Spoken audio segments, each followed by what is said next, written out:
This week on Inside Olympia, how are transportation budget writers able to protect road projects and transit following passage of Initiative 976, the $30 car tabs rollback measure? We talk with House Transportation Chair Jake Fye and ranking Republican on that committee, Andrew-Barkis. Plus, longtime Walla Walla Republican Maureen Walsh is retiring from the state legislature. We ask her about her support of same-sex marriage, her support of death penalty repeal, and much more coming up. From the TVW studio, it's Inside Olympia with host Austin Jenkins. And welcome to Inside Olympia. For the past 15 years, Republican Maureen Walsh of Walla Walla has served in the legislature. Now she's preparing to retire. In our second half, we'll sit down with Senator Walsh to talk about her tenure in the legislature, including her support for same-sex marriage and repeal of the death penalty. But first, at the beginning of the legislative session, we sat down with two transportation budget writers to talk about the impacts of the passage of I-976, the $30 car tabs rollback measure. Well, now they've written a proposed update to the state's two-year transportation budget to account for the lost revenue. So what did they cut? What did they manage to preserve? And what did they put off until next year? Joining me now is House Transportation Chair Jake Fye and the ranking Republican on that committee, Andrew-Barkis. Got the gang back together again. Welcome back. Yes. Good to be here. So before and after, we were saying maybe we should have the photos up, but how you feeling? Well, it's been a process. But it's been a very workable process on the House side, working with Representative Barkis. We started off with trying to find agreements and principles about how we were going to approach from each side the task that we had at hand, which was to cut $450 million out of the multimodal account. That was the basic task that we had. And it was very interesting that we had very similar priorities. And so that made things, but I wanted to get that kind of out to see if there were, what the differences might be. But I think we achieved our goals on values for both the Republicans and Democrats, which included protecting the vulnerable, not going into more debt to work our way out of this, and to really make sure that what we did was fair across the state of Washington. How would you summarize? Well, I would agree. You know, it was interesting when we were here before, we were talking about our approaches and our plans, and we had some ideas on some policy and positions and sort of the chair. And the exercise that we did in what we call our budget cabinet when we first start to negotiate was indicative of the relationship that we have. And that is, we immediately went to our priorities and put them up on literally up on a whiteboard. And 60–70% right out of the gate, we had agreement in principle on the approach. And then the overall process was enlightening, to say the least, because we really had the opportunity to dig into the agencies, into projects, and get questions. You know, why hasn't this been spent? What's the status of this? And little by little, we started to move things around and find solutions to this problem. And I think we came at it very well, and in the end found the necessary resources to take care of the priorities that we had agreed upon, and more, I think. Well, here's the show is called Inside Olympia, so take us into the weeds a little bit. Here's my top line observation. We had talked about the fact that you would need to cut some amount of money, the $450 million. Now that was so that was I sort of was expecting, okay, this will be a budget that cuts $450 million. In fact, the budget spends more than the current budget, because this is a supplemental. You're updating the two-year transportation budget, and you actually are going to spend more. So explain that math. Help me understand. So what the additions are is from underspends from the 17-19 biennium that work was not completed for many projects across the state. So those dollars were moved into the upcoming biennium. They carry over into the next biennium. So by doing that, they're increasing the size of the overall budget. Right. Okay. It doesn't affect, really, that action doesn't affect the work that we had to do on the multimodal accounts. And let's remind, what's the definition of the multimodal? So because of the gas tax, which is protected constitutionally. transportation funds only for highways and ferries. And so things like rail, public transit, special needs transportation, those things can only be paid out of that account. And that was the account that took the hit when That's the account 976 that passed. took 350 of the 450, but more importantly, going forward, there's less than $100 million worth of a biennium of revenue in that account. So I guess the top line, were you able, for the purposes of this current budget, to hold most of that multimodal, the beneficiaries of the multimodal spending harmless? no. We were pretty much aligned with the governor's proposal, grants for van pools and grants for regional mobility, which is transit agencies. Those we were not able to fund in this budget. So those people who were lined up had requested money through the programs. We do not fund them in this biennium. Okay, so they're not being held Right. harmless. Okay. One of our priorities were rural transit, where the state dollars make the difference of whether there's a rural transit system, and special needs transportation. And then we have rail expenses because of the agreements for the improvements along the Cascades run here. We're obligated to fund that. So there's not a whole lot left after you do those things. Okay. Now, another priority I know that you both shared, I think, was this goal of unpausing the highway projects that the governor had paused immediately after the passage of 976. We should remind people that 976 is still tied up in the courts. It's not in effect yet, but policymakers like yourselves are operating as if it is going to be the law. So help us understand what this budget does vis-a-vis projects that were paused. Well, we did absolutely take that into consideration, and again, as a priority, we have to keep the state moving. These projects, we felt. Can you give us an example of, like, was it the North-South Freeway in Spokane? That was one. There were several. Well, there's the improvements along I-5 that's in Tacoma that's still underway. And, I mean, there's so there were several. There's a lot all of over projects. all over the state that the governor said, pause. Oh yeah. So JBLM. Okay. So we took a look, and that was one of the process we started there. We started with that list. There was a list provided to us, and then we started to ask a lot of questions about these particular projects. And when you do that, you'll get an initial answer, and then you ask a little bit more, and you'll get a little more of it. And around the fourth time, all of a sudden you start to get some really good data that helps you make these decisions. Once we did that, there was a number there, and so we could identify that was a number that we needed to backfill in or to be able to move around. So we did do that. Now the budget does reflect some savings because the time that they were paused to the time that the budget is signed here next week, it's about $104 million in savings. So, but the essence was we need to keep these projects going. The cost is going to be greater, Austin, if we pause them and then have to restart them. Now that same principle was used as we looked at the complete universe of projects.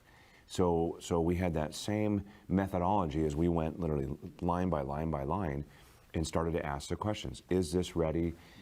Are these funds being used? And in the same manner as the underspends, you find that no, we're done, we're still moving forward, but we can't spend these dollars, so we set those aside. And pretty soon you start to fill a bucket that way, so. And no new projects. No new projects. No new projects. Yeah. Can you put a human face on, because again, we can get sort of bound up talking about this high level stuff or these terms like multimodal, but given what you've been able to do here and not do, is there a person you could imagine who will be affected by some of the decisions you had to make? In terms of what wasn't funded? Yeah, in terms of what wasn't funded. Well, I would say those regional mobility grants are pretty important grants to, like there's bus rapid transit proposals that were in those grants to set up faster service, particularly into employment centers, and we can't fund any of those. So we can't begin to fund those types of things. Meanwhile, though, somebody who's disabled will be able to maintain their, what's the term for paratransit or special needs transportation. So someone in that category, for the most part, you've been able to Yes. hold harmless. Yeah. But if you remember when we first met, I took a little different tack. I didn't want to say that we were going to cause pain. Yeah. I think that was, that it's priorities that we had to look at. And the other thing I think that came out of this, especially in my conversations with transit agencies and others, it's needs and wants. It's what have you had before? How can you do it? What are the efficiencies that you can do? And I think it's a good thing, Austin. I think that even though this was challenging, it sets a framework for the future of what we need to be doing. As we have the next conversation, which you're going to ask. I'm going to ask but about, yes. but it is a matter of looking at that, because we can't do everything. We try to do. We have to do the things that we are bound to do. We have to do the things that the two primary accounts require. But those agencies and everything else have to be able to look a little deeper and a little more efficient and help guide, and then we can help guide how we're going to do that. So. Well, it seemed like there was a lot of doom and gloom after passage of 976 about, I think your counterpart, Senator Hobbs, the chair of the Senate Transportation Committee, said, described this as a sinking ship. It seemed like this was going to be, dramatic cuts were going to be needed, and there were going to be kind of devastating impacts to transportation funding because of the passage of this. Now we're sitting here nearly 60 days later, and I'm hearing like, hey, we've been able to mostly mitigate. Well, I mentioned those regional mobility grants for transit agencies, but the reality is we took a look at what the next biennium looks like, and it's very austere, where we were, agencies with underspends and that type of thing that helped us through this period. But when you look at the next biennium, where we're down to less than 100 million in revenue with an account that used to be 600, account, right? 600 and something for multimodal. And so we're going to have to do some of the moves that we did. That was the other thing we did, is we moved expenses off that could be paid for by the gas tax, state patrol, and ferries, and we moved revenue in that was formerly for roads and highways. We're going to have to do that again just to meet the bare minimum requirements, and then there's still no regional mobility grants. And I think it's important to put this a little bit in perspective, though. About 22 million in regional mobility grants. Van pools, I think, was about 7 million. Yep. So you're talking $10 billion budget. So it's important to kind of put that in perspective, what we're talking about. And when we ask those agencies about van pools, that may mean that they're not replacing with brand new van pools or vans this particular cycle. And so I think that's important as we look at that. But when again this process, it helps us and makes us question a lot of this. I mean, at least for myself, and I know we did this, but when you're talking about underspends, I mean, the budget process is very different, because we're maintenance level budgeting. We're not zero based. We're getting a number, and then we're doing an actual, and then there's a difference. So those questions can be asked further, and if we and as more time, again, it's a 60-day session, so we did this in weeks. Right. But during the interim, we're going to have to look deeper into what are the reasons for those underspends. What are the agencies doing that they could do better, and start with those dollars, as we start to backfill that. I agree. Pretty big numbers moving forward. Right. We have that situation that we're going to have to deal with, but there's a process. How much does that set up a conversation for next year? And we were already having this when I had you on the show the first time about a transportation funding package for the next decade and new revenues. As it turns out, we were already set up. In the biennial budget, we funded some work to be done by the Joint Transportation Committee, which is the House and Senate committees, to look at future needs, both for programs and for projects like the Columbia River Bridge, and to look at revenue sources. And I think, given the initiative and not knowing exactly what the ruling is, but if the ruling is that vehicle license fees are sustained in that process, we've got to take a look at another revenue source to fill that gap, because it's devastating, all the multimodal efforts that we're doing in the state of Washington. So you're telling voters who supported I-976, you might get your $30 car tabs, although they won't be $30, but you'll get your lower car tabs, but we are going to tax you in some other way and get that money back through some other revenue source. Well, when we were here before, I think we talked about 1 million new people in the state of Washington in the last 10 years. Yeah. So you gotta spend more in order to serve that. Otherwise, we bring our economy to a standstill because businesses can't operate in that kind of a situation. So we're gonna, yes, we will look at it, but we're gonna look at it, and that's why one of our principles was we're not gonna be proposing any new taxes in this time period. We're gonna ride it out, and then we're gonna go through a thoughtful process with stakeholders, and we're gonna hear what they have to say about how to fund things in the future and what they believe are the priorities for improvements in the system. I think it's consistent. You know, we're not like the operating budget. We haven't had the benefit in a lot of ways of the growth and the increased revenues and everything else, and all the sources that feed that. And there's a direct correlation on the use. So we're not creating new programs and different things. We're just trying to sustain and maintain and do the different things. So it was we did hear 2 proposals. We heard a gas tax proposal for fish culvert specific. Yeah. We heard a bill last Saturday, as a matter of fact, for a sales tax shift out of the operating budget into transportation from the general fund. Everything's on the table, and I think having those hearings puts that out there so we can talk about that. And I've talked to my constituents and the people that ask about this, and there is a reality of it. We are going to continue to need to fund the system, but we have to look at both sides of the ledger. And I think that's what we've done this year, and that's something that... I hear you saying that you feel like I-976 was a forcing mechanism. It is a forcing, I think it is, and it's telling because, there's not too many ways that people see their taxes, right? And when they look at their car registration, and all of a sudden you went from 1 line to 10 lines, you can see it. And we've talked about explain better where those things go and how are they done. And we need to deliver better. I mean, when you see projects that are overrun and taking years longer and millions and billions and all that different things, it sets a precedent. So I think we need to be able to do that. But it is a mechanism by which we have to look at it the entirety, both sides of the ledger, income and expense. And I think we were forced to look at the expense side a lot more than the income side this time. Well, what is the timing? And I think I asked you this question. It's a redux question, but what is the timing for the next transportation funding package? We'll be talking about it in the 21 session. We'll be going through a process. There'll be recommendations. Senator Hobbs has had a proposal out there for some time. There will be a House proposal. Hopefully it can be a bipartisan proposal, but we'll see how that works. But now, traditionally and historically, it has been bipartisan to do the big packages, right? Yes. It takes a long time to get there, right. Not in a year, right? Sometimes over years of negotiations. But am I remembering correctly that generally, even on the revenue plans, you've been able to get to bipartisan? Well, I mean, one of the, and it's an opportunity to do things in a bipartisan way. It's always going to involve bonding. In terms of, we had to do bonding in the 19 session to fund the tolling, right?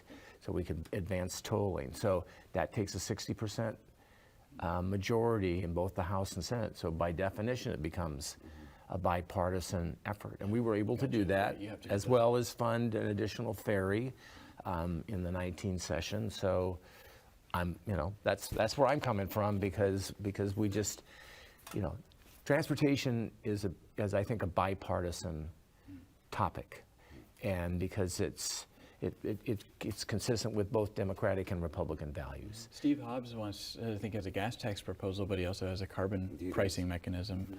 I know you don't like vehicle miles driven, but could you and your party be open to some new revenue source around carbon pricing? I think, well, first of all, we are already starting that conversation, and we will be working on, I don't want to say a parallel, but we're working on our own ideas and different things. I have already started on that process, and then we will do the same process of putting it together. You have to take into consideration the road usage charge, and I think there were developmental. You do have to take. You're saying we do, and we've taken steps this year actually with some policies, some hearings, some bills. Where, so you're not taking that one off the table. Excuse me. No, and where those things are, as they come along, we're having deeper conversations, and people are starting to see this. And so we had a proposal that says, if we're going to do this, then it needs to be protected in the 18th Amendment manner. And so that brings us to the table saying, okay, if this is going to do that. We also had a proposal that says, well, if we're going to do one, we're not going to do both. We can't do gas and road use. We have to make a decision how that's going to work. So those conversations are ongoing. But I think everything comes onto the table. It does take a lot to get there. I mean, and I think we're one, just part of the overall conversation happening under the dome right now. And those are things that are going to influence our ability to be able to move this forward. Bipartisan in the transportation world, not so bipartisan in a lot of the other areas that affect the politics that push on the policy. So we have to overcome that. And I need to acknowledge I'm talking to House members, not Senate members. There's another chamber to consider here too. And the other part is, for instance, the 2015 package had a lot to do with stakeholders coming forward and being supportive and pushing. Yeah, there was momentum. Pushing for that, right? So again, you're not going to be able to do it alone. We're going to need that, because we're going to have to talk about, well, if we have to raise revenue, what can stakeholders get behind collectively to make that happen? What is your interest and appetite in some sort of carbon pricing mechanism? So, I believe that's appropriate, particularly in the multimodal arena, where the investments ought to be carbon reducing benefits, right? We did a great bipartisan bill last year, increased fees a little bit to provide incentives for electric vehicles and infrastructure and that type of thing. So I think that there's some logic there about linking carbon with transportation investments that actually give people choices and less carbon intensive choices to get around. I think that we are open to having these discussions in the right manner, but yet we've also seen policy even put forth this year, low carbon fuel standard. We just had hundreds of trucks and business folks that are moving the goods around the state come up here and tell us what that's all about. So we have to be careful on mixing the need for protecting our environment, but also how do we are able to utilize some of that in a revenue source. And some of these work, some of these don't. So all those have to be put out there to be looked at. How linked is the low carbon fuel standard or clean fuel standard that the governor wants this year to a future transportation funding project? Are they coupled and linked, or de-linked? Well, there's been efforts to try to couple them together, and positions taken about not doing transportation until you do low carbon fuel standard. But from my standpoint, if we're going to go forward with some of these strategies, we need to provide some way in which that investment helps out, particularly the multimodal aspects of transportation. We can't be putting additional costs on consumers without addressing transportation. What about this idea, I think it's from Senator King, to take the Boeing tax break money, if that tax break goes away because of the WTO issue, and put that money into the culvert needs that are mandated by the courts? Well, I'm looking for the nexus, right? Because the reason we have to make those investments is because of prior actions by the previous legislatures and the Department of Transportation to block FISH's passage, right? So I'm not sure how the Boeing thing works and whether that's a sustainable enough amount of money to solve a, $3 billion problem. I think there's a much greater nexus on the proposal that we already talked about with the sales tax, with the motor vehicle sales tax. Which is where you Republicans want to take the sales tax on the motor vehicle that's $1 billion sale over a period of time, transportation. and it puts in the multimodal. It does a lot of different things. The Boeing tax, we haven't even had that conversation yet. Well, in the minute I have left, how far apart are the House and Senate? And because you guys do have to negotiate a final supplemental budget here in the next few days. I think it's more about approach and some differences on some of the spending, but based on what I've seen so far, we'll get there, and we'll just have to give and take as we always do in negotiations. Our product was outstanding. It should be done today, I think. So, no, I think it's going well. I mean, obviously this is our second year working together. We have a much better understanding of the process and how to get there. So I think we'll be there soon. Do you have a prediction on what day it might hit the floor? Well, we have to have it has done. to be done by Thursday. By Thursday, that's the end, yes. We're leaving, by the way. Yes, yeah, So- We're not Has there been staying any extra talk for of this. leaving early because of coronavirus or anything like there- that? No, haven't heard that yet. There hasn't been formally. We did have a briefing on some stuff we're monitoring, but based on staying till almost 3 o'clock in the morning, I don't think there's a concern right now. So we're both running on about 2 hours, 3 hours of Yes, sleep. yeah, you guys had a late, So, at the time of this taping. You're coming off of a very late night at the floor. Well, thank you for being here, especially Thank you. under a lack of sleep, and talking about this important topic. And when we return, long time Walla Walla